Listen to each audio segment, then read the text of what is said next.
Good afternoon, everyone. This is Lyrata Barrett for the Institute for Global Transformation, coming to you with a new lesson for the month of May in this very high time that we are proceeding through. The three spiritual festivals, as I mentioned before, we just had and completed May 5th. 6th and 7th, the festival of Wesak, the time when the Buddha and the Christ meet, and the download for the year for this planet is given. Our next festival, which is coming up on June 4th, the full moon of Gemini, Festival of Humanity, is when that download from the Wesak festival, or Wesak if you're German, festival, is the energy has been gathering, and it is at this time, coming up June 4th, that energy then is disseminated out to humanity. 3 major festivals, April, May, and June, every year for humanity, our planet, and our planet. This particular lesson is a powerful one, boys and girls. And I ask that you focus, listen carefully, get back to me if there are any questions, listen to it again and again, because that is the concepts, the information within this lesson are very important depending on one's level of understanding and how new one is to the wisdom lessons. It will set you on a totally different trajectory, give you a deeper, much deeper level of understanding as to what's going on. Let's begin. Okie dokie.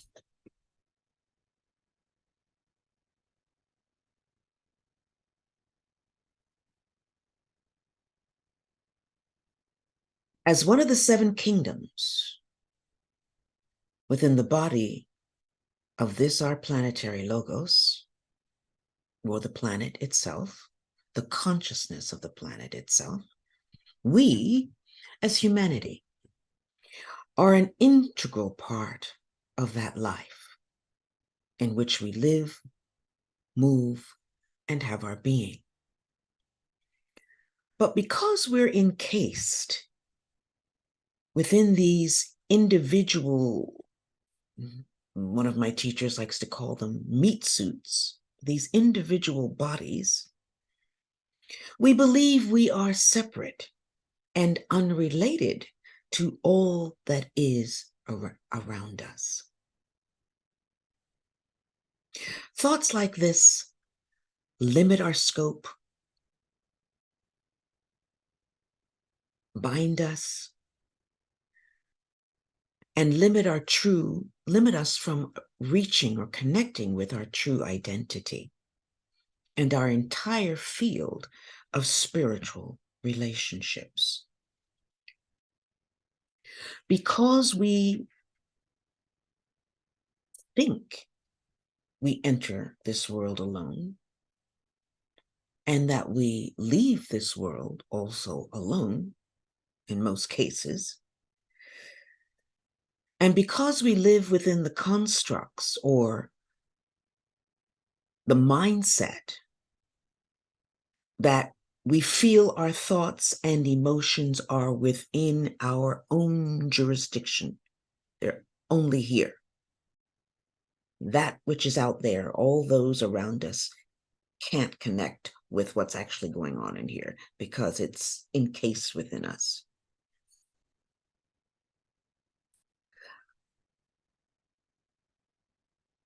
And as a result, these thoughts and emotions are unheard by others around us or felt by others around us. And we know that's not to be true. We've talked about this before, I believe, in this class, in these lessons. This thought and feeling add to the sense that we are separate from our world or the world in which we live. Humanity has the gift of self-consciousness, whose awareness and identity are contained within the separative casing of the ego. Humanity's relationship with its world is from a self-centered perspective that views its world through the standpoint of the self at its center. So everything that's experienced occurs as a result of this separated self, by this separated self, for this separated self, through this separated self. Even God is outside of us, not connected to us at all. It's in some remote, God is in some remote place called heaven. Separated from our consciousness. Man and God are separate, separated in consciousness from each other. Others, or those around us, are thought of as separate from us, separate from the self that we know as us, or outside of ourselves, regardless of whether we experience them as being positive or negative. It's the individual self, and then it's others outside of ourselves. As a result, there's a sense of aloneness. And this sense of aloneness is really one of the major factors within humanity. It's almost the strongest sense of humanity. Aloneness, it's really the prevailing sense within humanity in and of itself. And humanity suffers at large as a result from this deep inner insecurity. It causes an insecurity, and humanity suffers that insecurity, from this insecurity. This insecurity they hide even from themselves. They hide it from their own conscious mind. So this insecurity lives within us, primarily in our subconscious mind. And this insecurity, locked within our subconscious mind,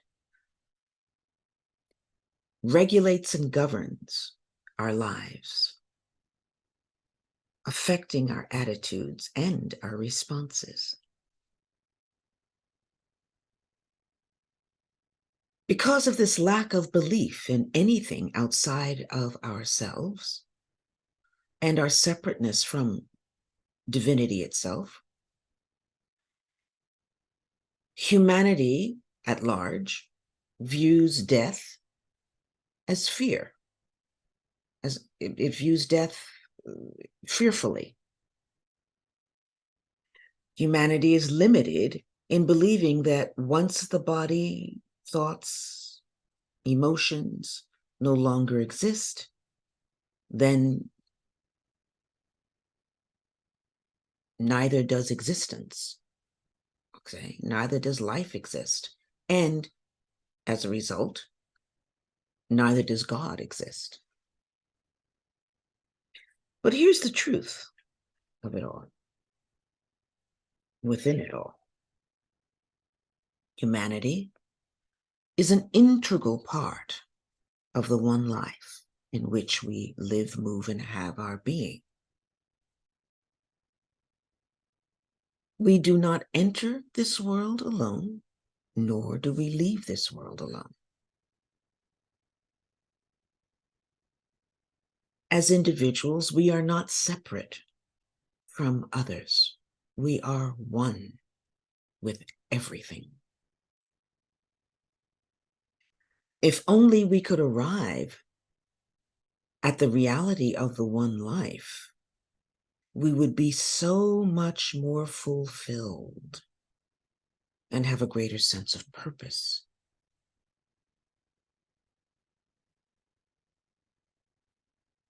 So let's take a look at this one life.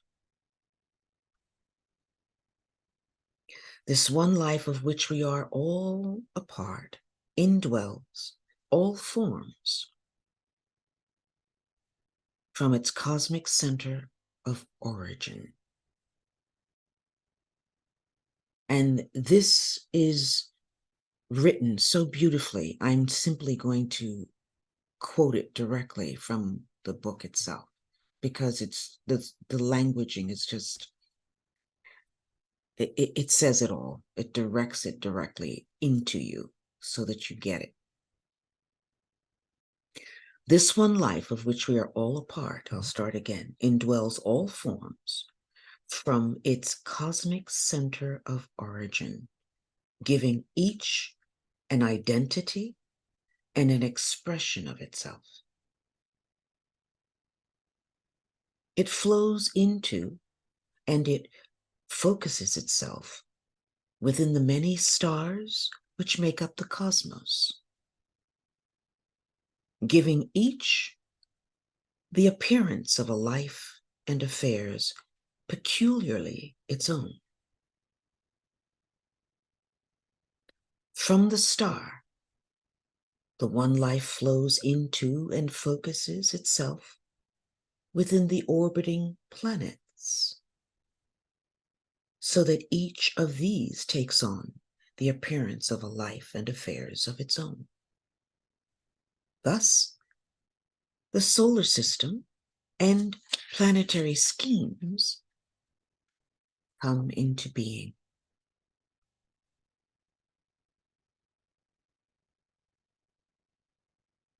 The one life, focused within a planet, continues to indwell form, focusing itself into the 7 kingdoms in nature. Upon our planet, 4 of these kingdoms have made an appearance in the physical plane. These 4 are, as we know, the mineral kingdom, the vegetable or plant kingdom, the animal kingdom, and the human kingdom. All of these 4 are in manifestation. But there are 7 kingdoms in total, not 4 alone. So let's go into the other 3. The 5th kingdom is being birthed into humanity or into the planet as we speak. It is called the spiritual kingdom of conscious souls. These are those who are evolved, who have evolved into awareness of themselves as souls, and who live as such according to the precepts and ideals of the soul.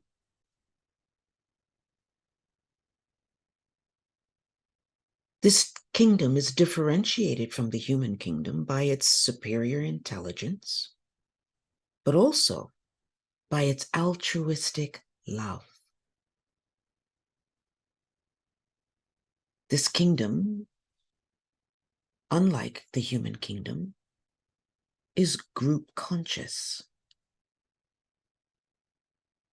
Each soul placing the good of humanity before its own sense of personal pleasure or pain. As this kingdom is in the process of externalization as we speak. It will be recognized by humanity, or it's really being recognized by humanity now. It brings new revelations regarding humanity's origin, their destiny, the nature of life for humanity, and the reappearance of the Christ that is expected and is being awaited by this group. And also the group of world servers, as well as the higher kingdoms, not yet in outward manifestation, are awaiting this movement. Much is dependent upon it. Number 6 is the kingdom of monads or masters or adepts. It's also known as the elder brothers by the Rosicrucians, and it's also known by the Catholics as the communion of saints. These are those who have evolved from the human and soul kingdoms into becoming the adulthood as Christ, the Son of God. Each is a focal point of awareness within that greater consciousness, which is Christ, so that together they constitute the overshadowing, redeeming grace of God. And I'll pause here and continue in a moment. When that word Christ is used, it's important to realize that what we're talking about is not Yeshua, who walked the planet as Jesus of Nazareth. No, that's not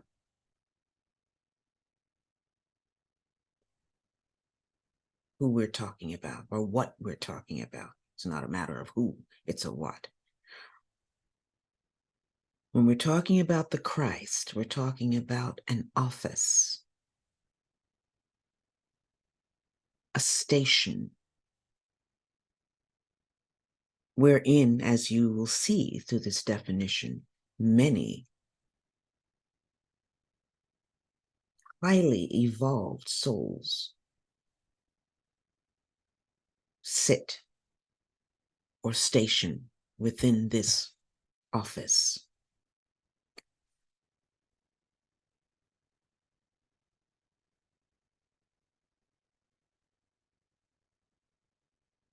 I think that suffices for now. So I'll go back again and say that each is a focal point of awareness within that greater consciousness, which is Christ, or the Christ, so that together they constitute the overshadowing, redeeming grace of the one life. In other words, their presence, though unseen on this planet, is the planet's salvation from the illusion of the form nature. They watch over and guide via inspiration, and they intervene when invoked in the life and affairs of humanity. This is really important, and I'm going to go back over this in a moment. Those last few sentences, very, very important. The 7th kingdom is the kingdom of the planetary logos itself.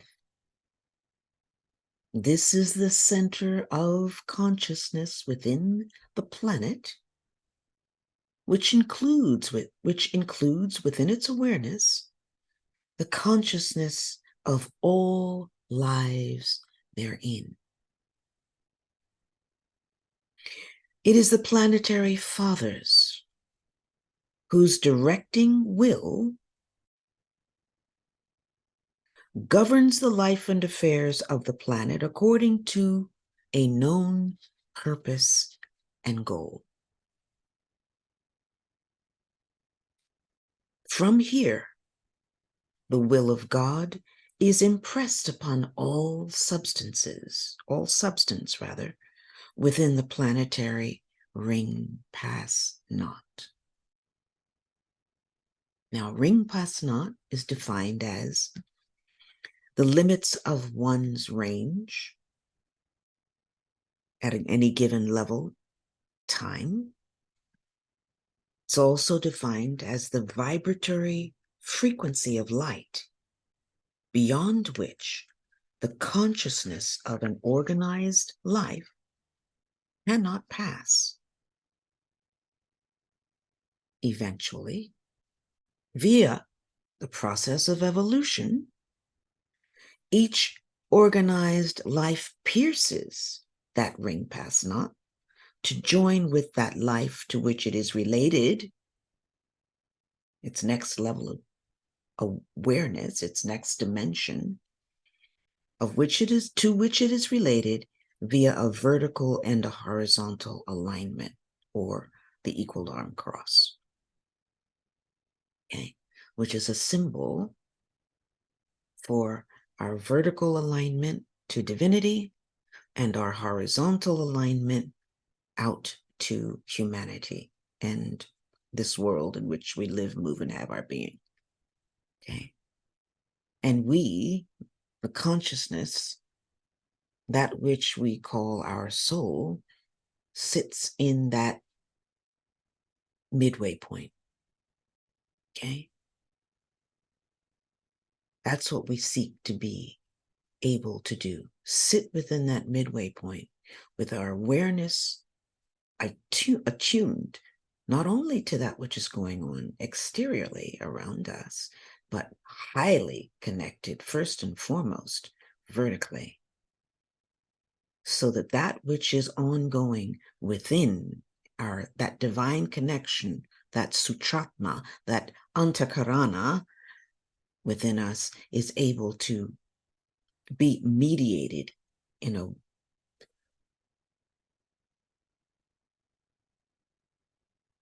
balanced way, so that nothing out here is so overwhelming that it throws us off our midway point, and nothing this way is so overwhelming, which it can be, that it throws us off our midway point, that we always manage to be balanced, and balance is an ongoing dynamic.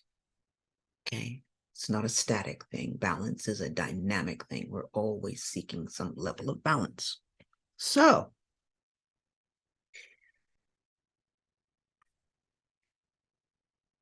these last three kingdoms that I mentioned, the kingdom of conscious souls, the kingdom of masters and adepts, elder brothers, monads,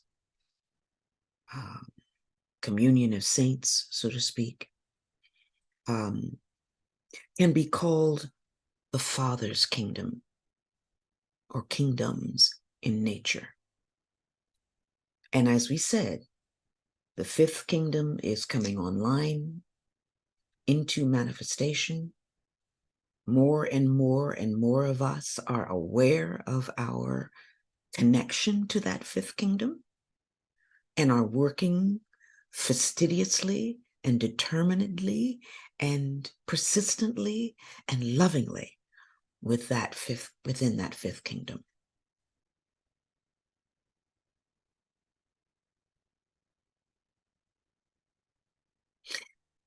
And those of us who are doing this work and seeking to make sure that these lessons and these studies and this wisdom gets out to humanity are trying to flood this information out, whether we're teaching meditation, whether we are talking like this, whether we are teaching about love or about the nature of the soul, okay?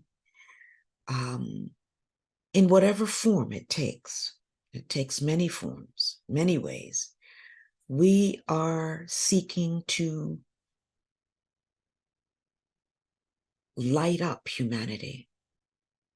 That's the goal, so that more and more of humanity becomes aware of the fact that these higher kingdoms, the planetary logos itself, our planetary being, our planetary consciousness, is in need of a percentage, a higher percentage of us aware and working in this vein in order to tip the scales. We'll talk about that some more in a few moments. The last three kingdoms in nature can be called the Father's kingdoms in nature, as here, each life is consciously related to the Father aspect,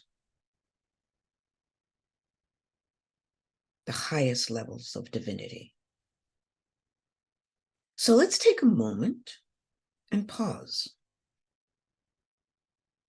and consider the cosmos, its stars and planets, and the kingdoms that have just been mentioned. In light of all that's been explained so far, with the intuitive faculty of your soul, begin to sense the one life.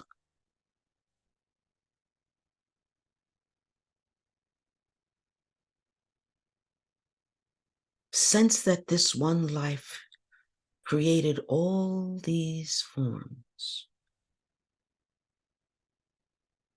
as its will to be.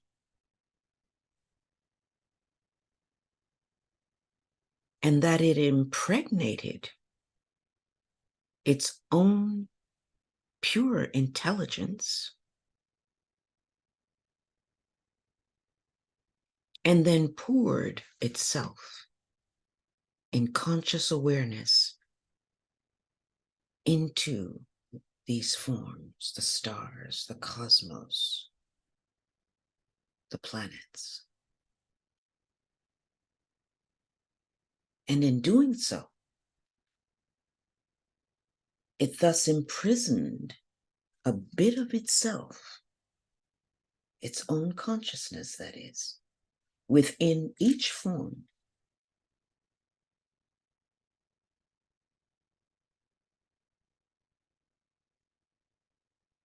As its soul.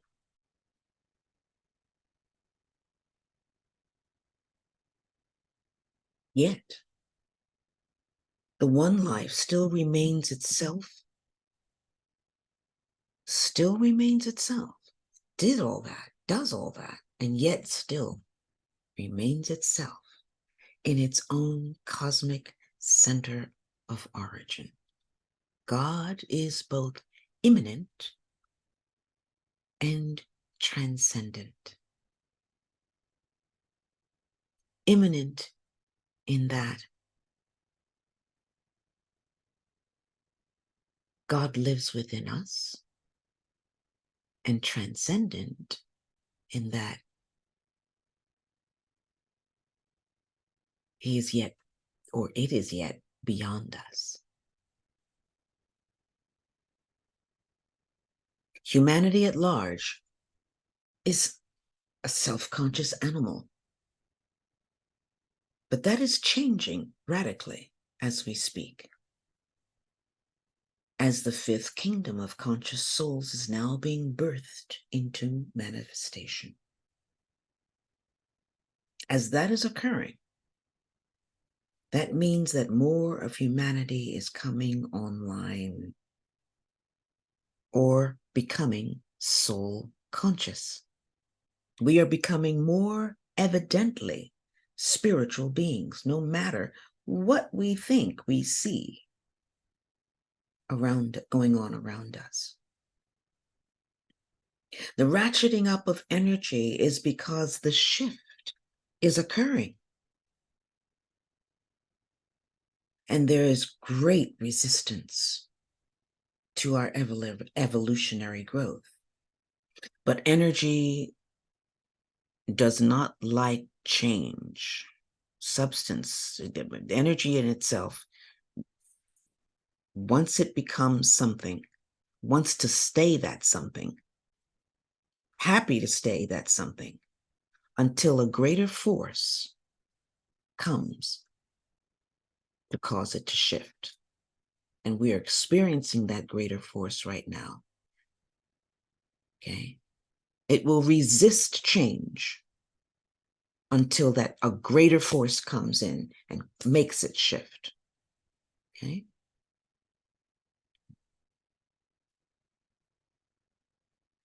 So the ratcheting up of energy is because a shift is occurring, and there is great resistance to evolutionary growth. But it's the duty of all of us who understand these teachings and who cleave to these teachings, who are attracted in any way, shape, or form to these teachings. It's our duty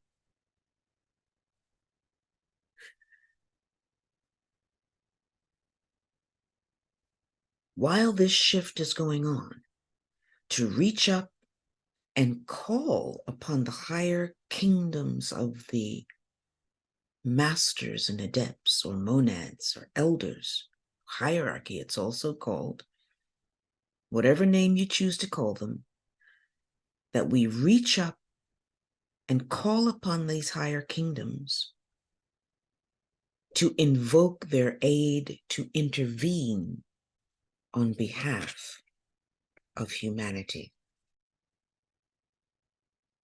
It's our responsibility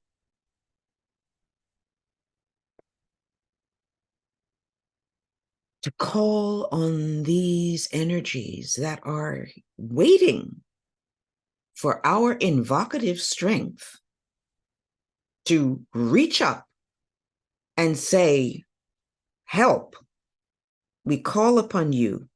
We need your aid to create balance in this imbalanced world in which we're living right now. Help us to move into the next dimension that's awaiting. Help us to help our planetary being as it goes through this level of initiation. Help us prepare this planet for the Aquarian age that is being birthed right now. Call on them like our lives depend on it, because our lives do, and then the health of our planetary being. Health of our planet itself is unfolding its mission. And it needs all hands on deck, because we see what the retrogressive forces are doing or trying to do. But the key is the Aquarian age is here. The light of the Aquarian age is incoming. And as I've said before, the Aquarian age is about integration, cooperation and collaboration, innovation, appreciation of diversity, people working together, moving to a mental polarity rather than an emotional polarity. And all of this dust that's kicking up is the dust of the emotional polarity, not wanting change. And they're a part of us. That's the key. They're not separate from us. They are us. We are them. So we have to embrace it. That's the aspect of redemption. It's the redeeming quality. To love in spite, the will to love. In spite of appearances, regardless, because we know that each and every one who is in human form is a soul seeking their spiritual evolution. Ah, huh? Okay. So, this is not a time, folks, to sit back and hope and wish and simply pray. This is a time to invoke, okay? This is a time to connect. This is a time to, with this awareness of the planetary, of the kingdoms within, the 7 kingdoms within the planetary being, of which we are all a part, and those that are seeking yet to be manifested, but are within the blueprint of the acorn itself that has the whole entire oak tree within that little blueprint of an acorn. The blueprint of all 7 kingdoms are already within you, this planet, okay? Some are visible, some are not, some are coming online, some are waiting to do the work. It's exciting. It's powerful. It's just overwhelming at the same time. It's just, I love it. I love this work. Anyway, so let's invoke divine love for our brothers and sisters, all of our brothers and sisters. Let's invoke divine love for this planet. Let's invoke the divine plan for humanity. Can you imagine a world where people respect each other, listen to each other, cooperate and collaborate with each other, and Mother Nature herself? Can you imagine a world where we no longer feel we have the right to appropriate everything that this planet has to offer, but we seek to work in balance with nature, the mineral kingdom, the vegetable kingdom, the animal kingdom? Can you imagine a world where we respect the trees and the oxygen they give us, the plants, and that we connect with them and understand the consciousness that's alive and well and seeking to be worked with? Can you imagine? I can. So this is a critical point of humanity, within humanity, and why we're seeing one crisis after another. This will continue until we, humanity, complete our next step in our evolution. We need a certain percentage of humanity becoming soul conscious. And automatically, our life and affairs will reflect the altruism and motives of the 5th kingdom.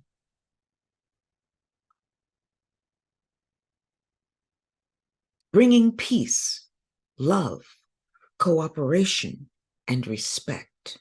It is coming. It is possible. It is the divine plan for humanity. But the choice is ours, folks. It's not a given. It's not a given. Whether or not we make it, whether or not we move into this new level of initiation is dependent 100% on each and everyone's stance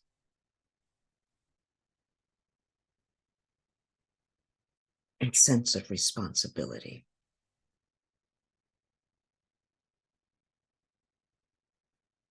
This is a truth. This is the great work. It is part of the divine plan for our planet. What will you do?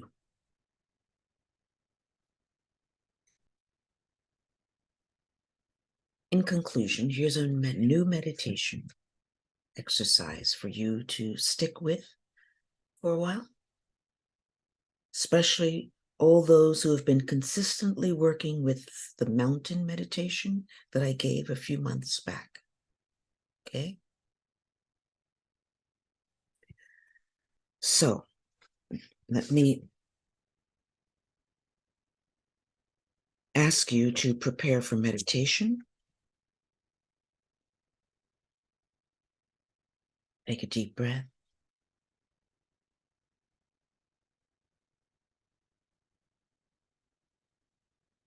And as you release it, relax the physical body.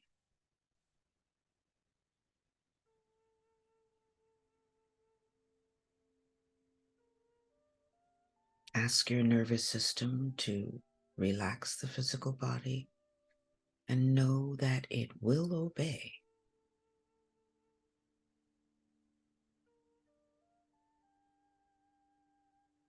Take another deep breath.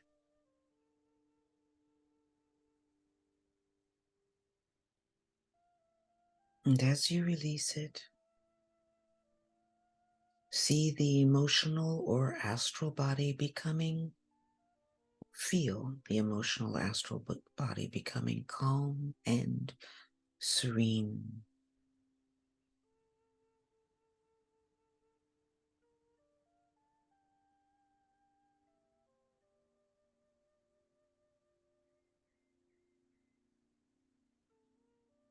Take a third deep breath.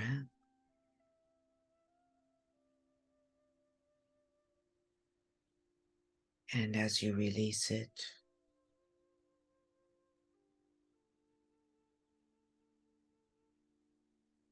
allow your mental body to become awake, aware, and alert.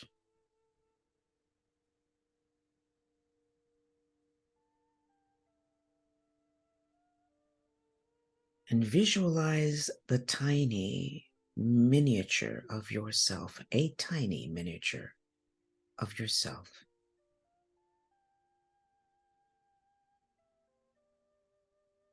In the center between the brows.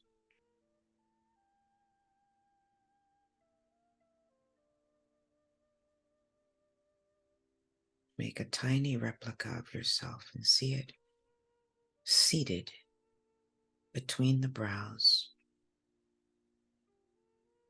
Focus your consciousness there, within that small replica of yourself.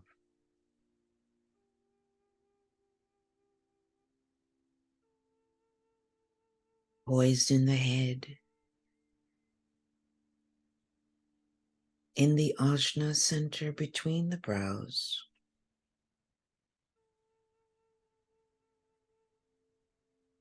And this ajna center, remember, is about 2 to 3 inches beyond the forehead, outside of the forehead.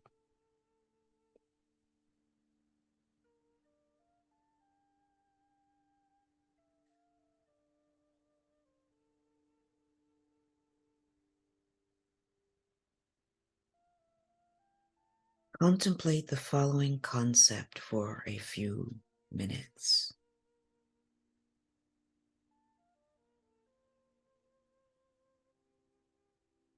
And mentally repeat after me. Silently repeat after me. I State your name,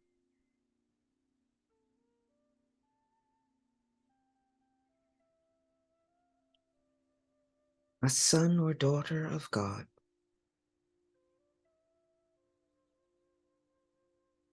Integrate the forces of my body, emotions, and mind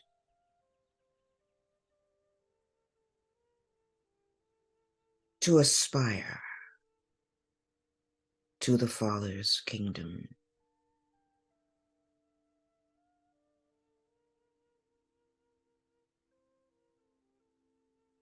I integrate the consciousness of my personality to become soul conscious.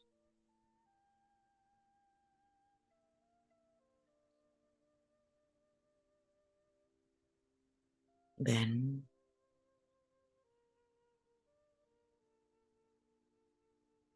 endeavor to realize that you are a soul.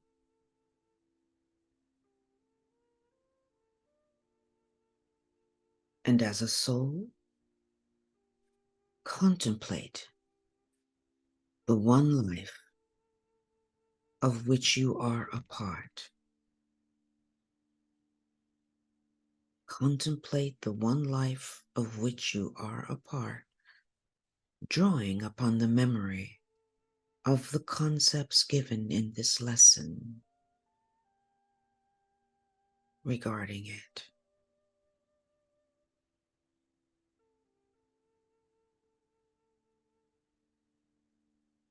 Then spend a few moments radiating light and love and your realization of the one life into and through your environment.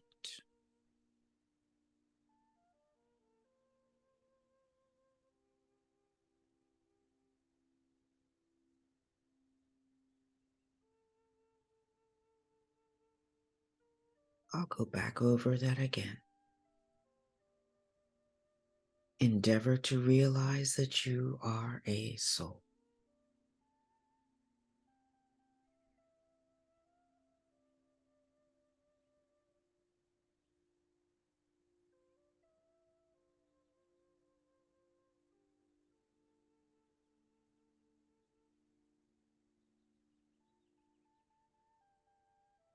And as a soul, contemplate the one life of which you are a part.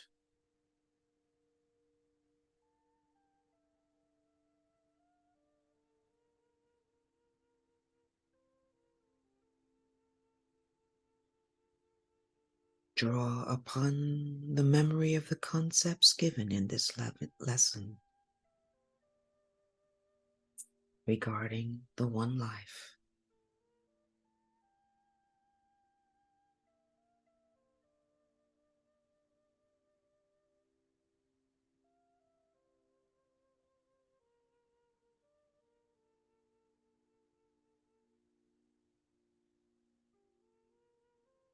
Spend a few moments radiating the light and love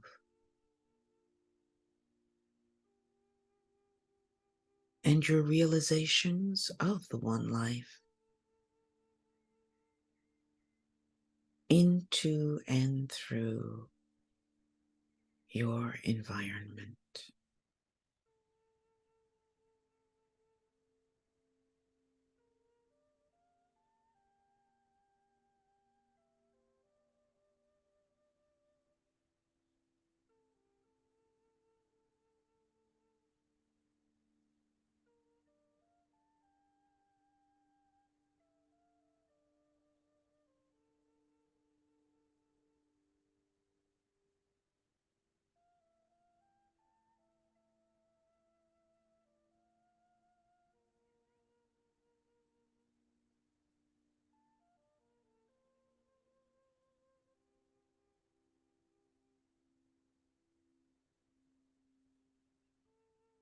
And together,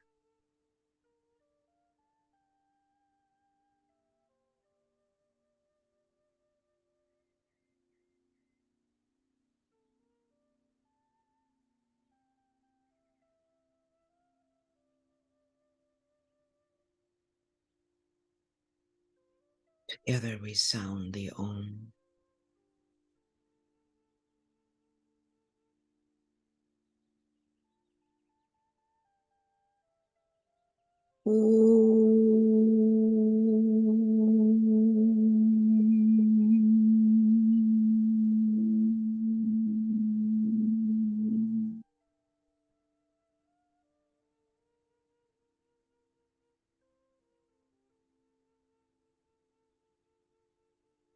Sending the light and love and power of this meditation out to our environment,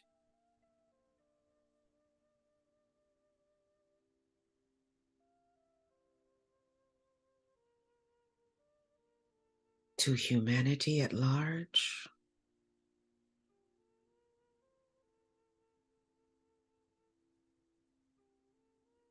all of humanity,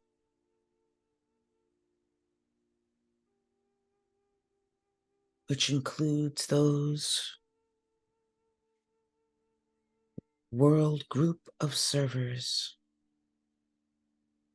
working toward and within the fifth kingdom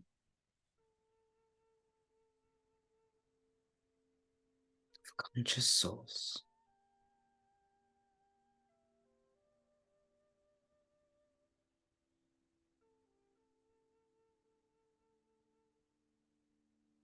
And now we take this light and we focus it upward, outside 3 to 4 inches beyond the brows, outside of the forehead, back up, almost in a triangular fashion, up to source, sending it back to source,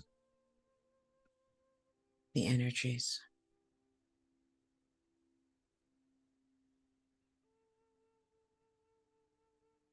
Knowing that these energies will pass back from source down into the Antakarana or Sutratma or our vertical alignment.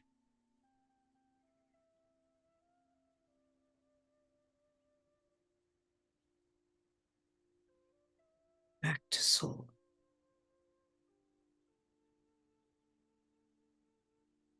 And we can hold this focus at the midway point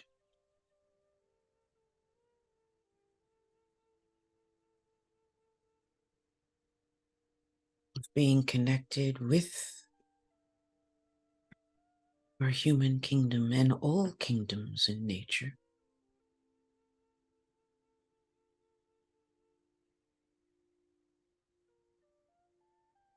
And yet totally connected with the highest aspect of divinity that we are capable of reaching. And so it is. In divine law and order.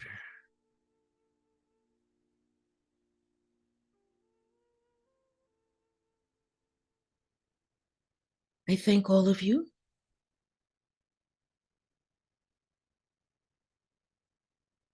for this time that we're able to share together. I hope this teaching is one that has rung a bell,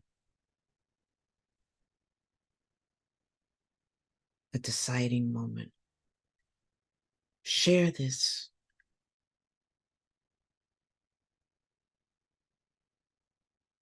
recording with all those who you feel it is important for them to hear. Okay?